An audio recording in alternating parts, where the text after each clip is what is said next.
शोर शराबे और भीड़ से अलग शहर के बाहर एक बड़ी फैक्ट्री बनाई गई थी। उस फैक्ट्री में सैकड़ों मजदूर काम करते थे। फैक्ट्री के मालिक का नाम था सुरेश। सुरेश के दो भाई और थे, रमेश और राकेश। ये तीनों भाई बढ़ती बेरोजगारी और गरीब कर्मचारियों की मजबूरी का खुलकर फायदा उठाते थे। फैक्ट्री की इमारत बाहर से बहुत सुंदर दिखाई देती थी। शुरुआत में मजदूर इसे देखकर बहुत खुश होते थे, लेकिन जैसे जैसे उन्हें फैक्ट्री की सच्चाई का पता चलता, उनके मन में गहरी निराशा और आक्रोश भर जाता। मजदूरों की मेहनत से फैक्ट्री दिन रात अमीर होती जा रही थी, लेकिन मजदूर वहीं के वहीं गरीब बने रहते थे। फैक्ट्री में लड़के और लड़कियां दोनों काम करते थे। वहां नौकरी पाने का तरीका बेहद भेदभावपूर्ण था। लड़कों के पास चाहे जितनी डिग्रियां हो, कितना भी अनुभव हो, उनका वेतन सीमित ही रहता था। वहीं लड़कियों के लिए योग्यता या अनुभव जरूरी नहीं था, केवल उनका सुंदर होना ही काफ़ी था। यदि कोई पढ़ा लिखा अनुभवी युवक नौकरी के लिए आता तो उसे बेहद कम वेतन मिलता। इसके विपरीत यदि कोई सुंदर लड़की बिना अनुभव के आती तो उसका वेतन उसकी इच्छा के अनुसार तय किया जाता।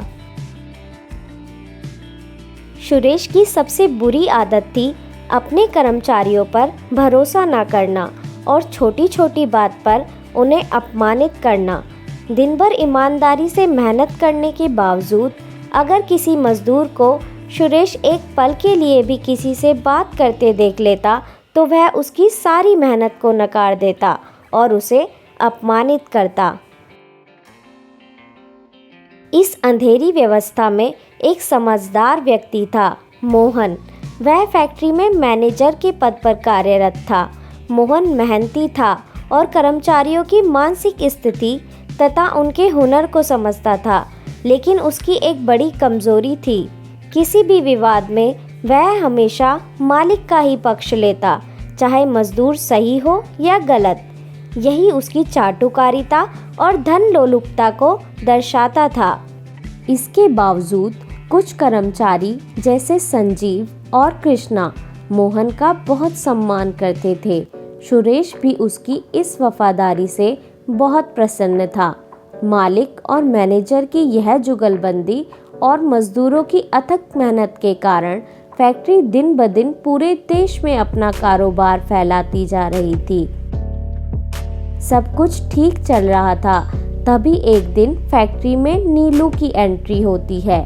नीलू लंबी चौड़ी कदकाठी वाली, मोटी, सुडौल और नटखट स्वभाव की लड़की थी।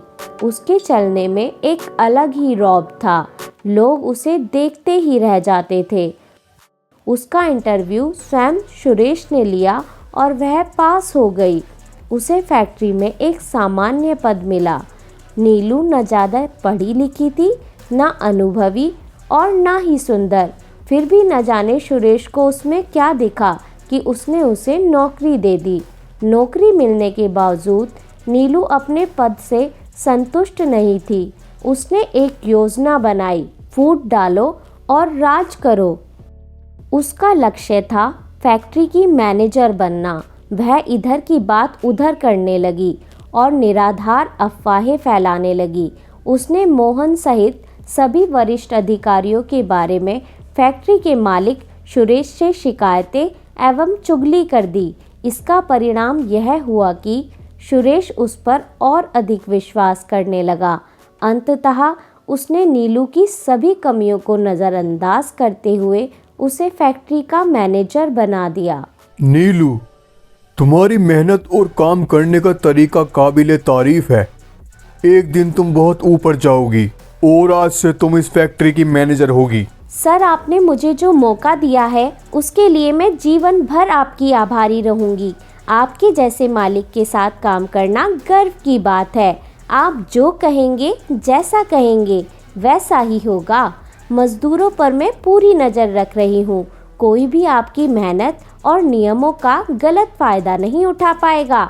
आपकी फैक्ट्री आपकी इज्जत है और मैं उसकी रक्षा करूँगी। बहुत अच्छा नीलू, मुझे तुमसे यही उम्मीद थी। यह नीलू के जीवन का सबसे महत्वपूर्ण दिन था। अगले दिन फैक्ट्री में जैसे भूचाल आ गया। फैक्ट्री के सभी मजदूरों को इकट्ठा किया गया। नीलू आगे खड़ी थी और मोहन उसका साथ देता हुआ उसके पास खड़ा था। नीलू कठोर और घमंडी आवाज में, सुनो तुम लोग, अब यहाँ कोई बात नहीं करेगा, कोई आराम नहीं करेगा। 1 मिनट की ढील भी मुझे दिख गई तो पूरे दिन का मेहनताना काट लूँगी। यहाँ बहाने नहीं चलते, काम करो वरना गेट बाहर है। सुरेश की नज़रों में नीलू एक वफादार मैनेजर थी, लेकिन मजदूरों के लिए वह एक नया जुल्म बन चुकी थी। मालिक का जुल्म क्या कम था, जो अब इस चापलूस औरत को मैनेजर बना दिया। अब इसके जुल्मों को ये फैक्ट्री कैसे सहेगी। सम्मानित मैनेजर मोहन और अन्य वरिष्ठ अधिकारी नीलू के सामने झुकने लगे। नीलू ने फैक्ट्री में अपनी सत्ता जमा ली। अब वह जिसे चाहती नौकरी देती और जिसे चाहती बाहर निकाल देती। सुरेश और नीलू के इस अपमानजनक व्यवहार से फैक्ट्री के मजदूर अब उन्हें पलटकर जवाब देने लगे थे। कोई भी उनकी इज्जत नहीं करता था। मजदूरों के मन में उनके प्रति डर नहीं बल्कि घृणा भर चुकी थी। एक दिन की बात है। फैक्ट्री मेहनती कर्मचारी सुदीप सुबह से ईमानदारी से काम कर रहा था। शाम के 6 बज चुके थे। छुट्टी का समय होने ही वाला था। तभी सुरेश फैक्ट्री के हॉल में आ गया। उस समय सुदीप अपने पास बैठे सहकर्मी अमित से किसी काम से जुड़ी बात पर चर्चा कर रहा था। वह सुरेश के आने पर तुरंत ध्यान नहीं दे पाया। यह बात सुरेश को इतनी नागवार गुजरी कि वह गुस्से में सुदीप पर चिल्लाने लगा। ओए, ये तेरा घर नहीं है, मेरा ऑफिस है। हर टाइम बैठे बैठे बातें करता रहता है। सुबह से खाली बैठा है, गप्पे लड़ रहा है। तुझे कुछ काम धंधा नहीं है क्या आज? सुरेश की ये बातें सुनकर सुदीप का गुस्सा फूट पड़ा। उसने संयम रखते हुए लेकिन दृढ़ स्वर में कहा, सर, सबसे पहले आप मुझसे तमीज़ से बात करें। मैं आपकी फैक्ट्री में काम ज़रूर करता हूँ, लेकिन आपका गुलाम नहीं हूँ। मैं सुबह से ईमानदारी से काम कर रहा था। आपने मुझसे जिस तरह बदतमीज़ी से बात की है, उसके लिए आपको मुझसे माफ़ी मांगनी चाहिए, नहीं तो मैं ये नौकरी छोड़कर चला जाऊँगा। सुदीप फैक्ट्री का एक ईमानदार और कुशल कर्मचारी था। उसका काम भी बहुत अच्छा था, लेकिन सुरेश को उसकी यह बात इतनी बुरी लगी कि माफ़ी मांगने की बजाय उसने नीलू को आदेश दिया कि सुदीप को फैक्ट्री से निकाल दिया जाए। मालिक का आदेश पाकर नीलू सुदीप के पास आई और बोली, सुदीप, तुमने सर से बदतमीजी से बात की है, तुम्हें यहाँ से जाना पड़ेगा। मैं तुझे भी जानता हूँ और तेरे मालिक को भी। भाड़ में जा तू, भाड़ में जाए तेरा मालिक और भाड़ में जाए ये फैक्ट्री। यह कहकर सुदीप नौकरी छोड़कर चला गया। उस दिन के बाद इस तरह की घटनाएं एक नहीं कई बार घटी। नीलू का व्यवहार और सुरेश की स्त्री लोलुपता, मजदूरों के प्रति अपमानजनक व्यवहार और उनकी उपेक्षा के कारण फैक्ट्री के सभी मेहनती, ईमानदार और समझदार कर्मचारी धीरे धीरे नौकरी छोड़ते चले गए। फैक्ट्री में सिर्फ चाटुकार और कामचोर लोग ही रह गए, जो मालिक को खुश रखने में लगे रहते थे, काम करने में नहीं। और यहीं से उस फैक्ट्री के पतन की कहानी ने असली रफ्तार पकड़ ली। कुछ समय बाद अंततः फैक्ट्री बंद हो गई। फैक्ट्री पर ताला लग गया और सुरेश पूरी तरह बर्बाद हो गया। हालात ऐसे हो गए कि उसके पास खाने तक के पैसे नहीं बचे। मजबूर होकर उसे अपने पैतृक गांव लौटना पड़ा और खेती करनी पड़ी।